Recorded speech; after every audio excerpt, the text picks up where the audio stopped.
So we had the other nations as our wife because for the simple fact that we were going to war, we will be away from our wives of our kindred months and years, okay? Right. So now jump down to verse 15. Bring it out. Verse 15.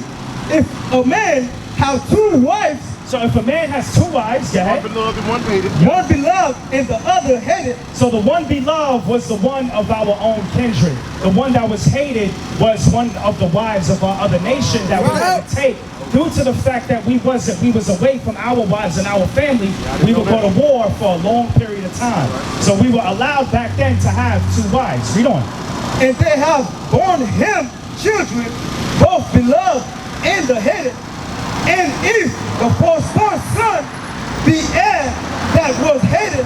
So this is the thing. So now this is proven to you how we had more than one wife during the time of Moses, because back then we was in our rulership. Right. You know what I'm saying? So now today, the blacks and Latinos, we're not in our rulership. You know, we're living under the land of our slave master, the land of our enemy, which is pretty much the so-called white man. He runs America. Right. So today, now give me 1 Corinthians chapter 7 verse 1. Bring it out. So during that time, yes, we were allowed to have multiple wives, all right? Okay, all praises. All praises. So that was during the time of Moses when we went out to war. We was away from our wives, our wives of our own race for long periods of time. So we had no choice but to take a wife of another nation while we was gone from our wives. Okay, what about the scripture about 7 women coming to you and say reproach? Okay, that's in the kingdom of heaven. So that's in the kingdom, because in the kingdom we're going to have everything we need. We'll read it. Let's get it. Let's get it. We'll get it for you. We're going to explain it. Isaiah chapter 4 verse 1. And we're going to read down. We got to read to like at least verse 3 or 4 to get the understanding that it is talking about future prophecy, okay? All right. Isaiah chapter 4 verse 1. And in that day 7 women shall take hold of one man, saying, we will eat our own bread and wear our own apparel. Only let us call by thy name to take away our reproach. So to take away our reproach, because when you read Isaiah chapter 3, that's where the black woman is getting reproached. That's when she was made bald. You know all about that in Isaiah chapter 3. You know, they which lead them cause them to err. So when we are in the kingdom, you're going to have righteous men that are leading these women.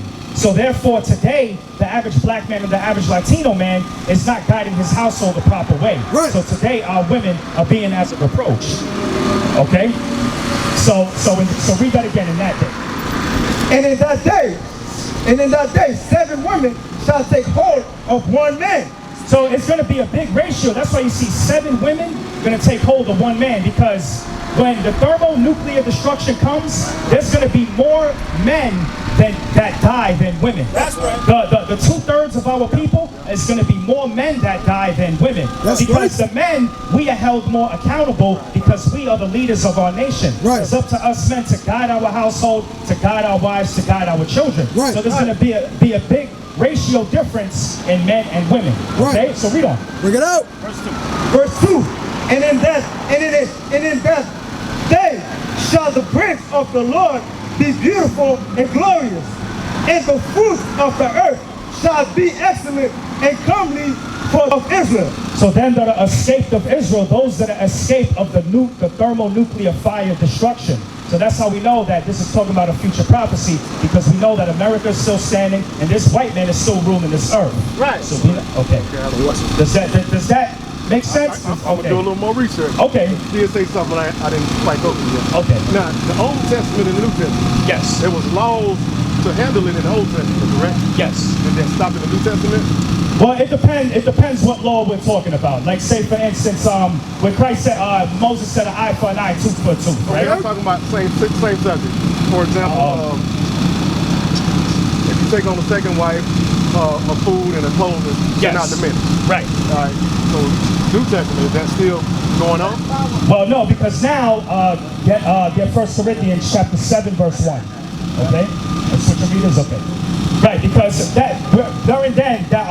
that's Exodus chapter 21, where it's going into the servant, okay? Because if a man has a servant, okay, and if he wants to make that servant his wife, he has, and he wants to take another wife, say he don't want to deal with her no more because he dealt falsely with her. Now he has to be responsible for her raiment and the duty of her marriage. He can't just walk away free.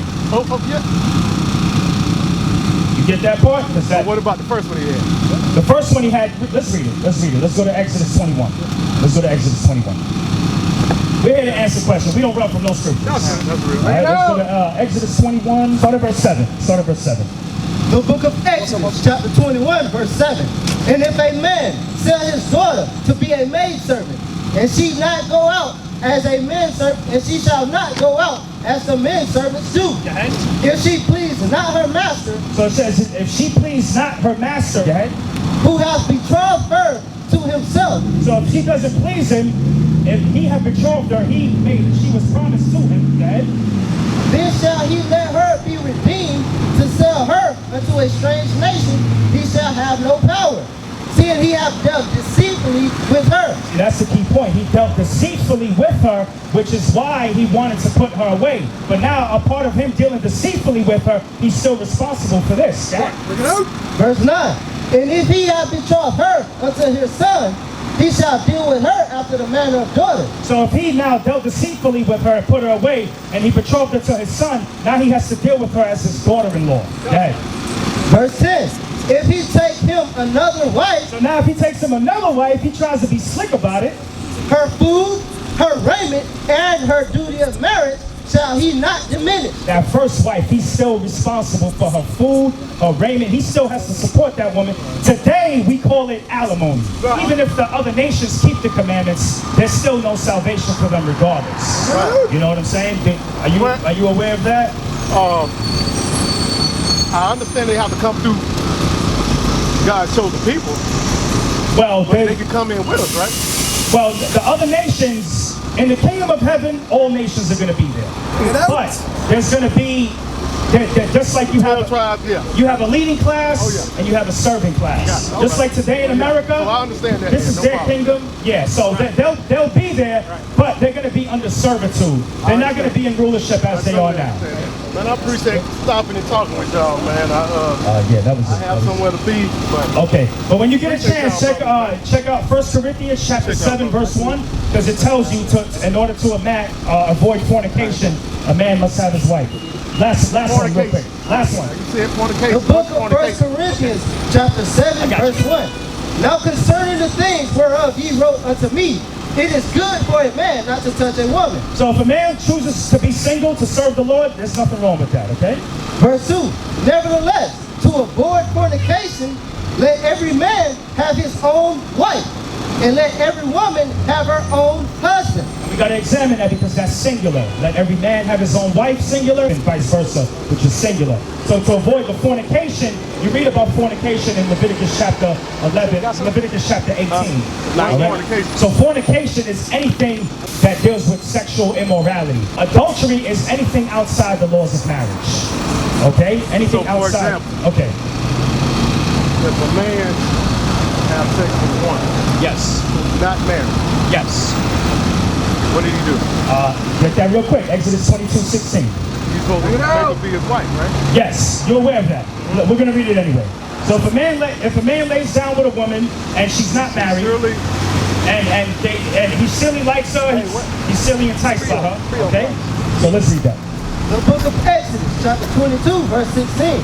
And if a man entice a maid that is not betrothed, so she's not betrothed, she's not promised to any other man, and lie with her, have sex with her, he shall surely endow her to be his wife. He has to get those marriage papers ASAP. Okay? Adultery is when you sleep with a married woman. Yes. Adultery always have to do with a married woman. Yes. If a married woman's not involved, Leviticus 20, right? Another wife. Right, because it's fornication. If you lay down with a woman, going with like whore. Right, woman, anything dealing with in Leviticus 18. Yeah. So, but if a man lays with a woman, okay, he must be prepared to get those marriage papers, because if he continue to lay down with her and doesn't get the marriage papers, that's fornication. Okay, Leviticus 20 and 10. The book of Leviticus chapter 20 verse 10. And the man that committeth adultery with another man's wife, so they're married, okay? even he that committed adultery with his neighbor's wife, the adulterer and the adulteress shall surely be put to death. Because it was consensual. It wasn't like he was raping the woman. So they both agreed that the woman agreed she's going to cheat on her husband, and this brother agreed he's going to cheat on his best man. All right? And vice versa, exactly. All right? Any other questions? You good? I appreciate it, man. Hey, we got a website. We got thousands of YouTube videos dealing with marriage, multiple wives, you know, because we have bishops and we got senior men in our congregation that, you know what I'm saying? What was that? What was that? You guys got together what? Pretty strong out there. Something I was Memphis, yes, Memphis. Nice stuff. Memphis. Let me show you that in the Bible real quick. Let me get Ezekiel 37:10. I want to show you what we did is Bible prophecy. And my brother, we want you to be a part of that. Okay? Many are called, but few are chosen, bro. That's why we're here, to make sure that you become one of the chosen. But this is what you saw in Memphis. The book of Ezekiel, chapter 37, verse 10. So I prophesied as he commanded me, and the breath came into them, and they lived. And he stood up upon their feet, an exceeding great army. So we stood up upon our feet, an exceeding great army. That's why you see 800 men out there. You know what I'm saying? So, you know, like I said, come join us, bro. You know what I'm saying? Cross my T's and dot my I's. That's all I'm doing. All praise. Do your research. Shalom. This is Bishop Nathaniel of Israel United in Christ. Please subscribe to our YouTube channels. Stay up to date with our latest events, music, and classroom lessons.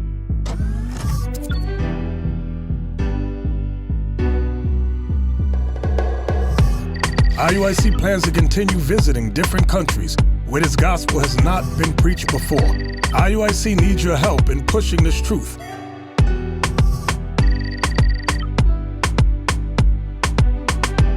So join us. Subscribe to our Instagram, Facebook, Twitter, and podcasts, and stay up to date with us.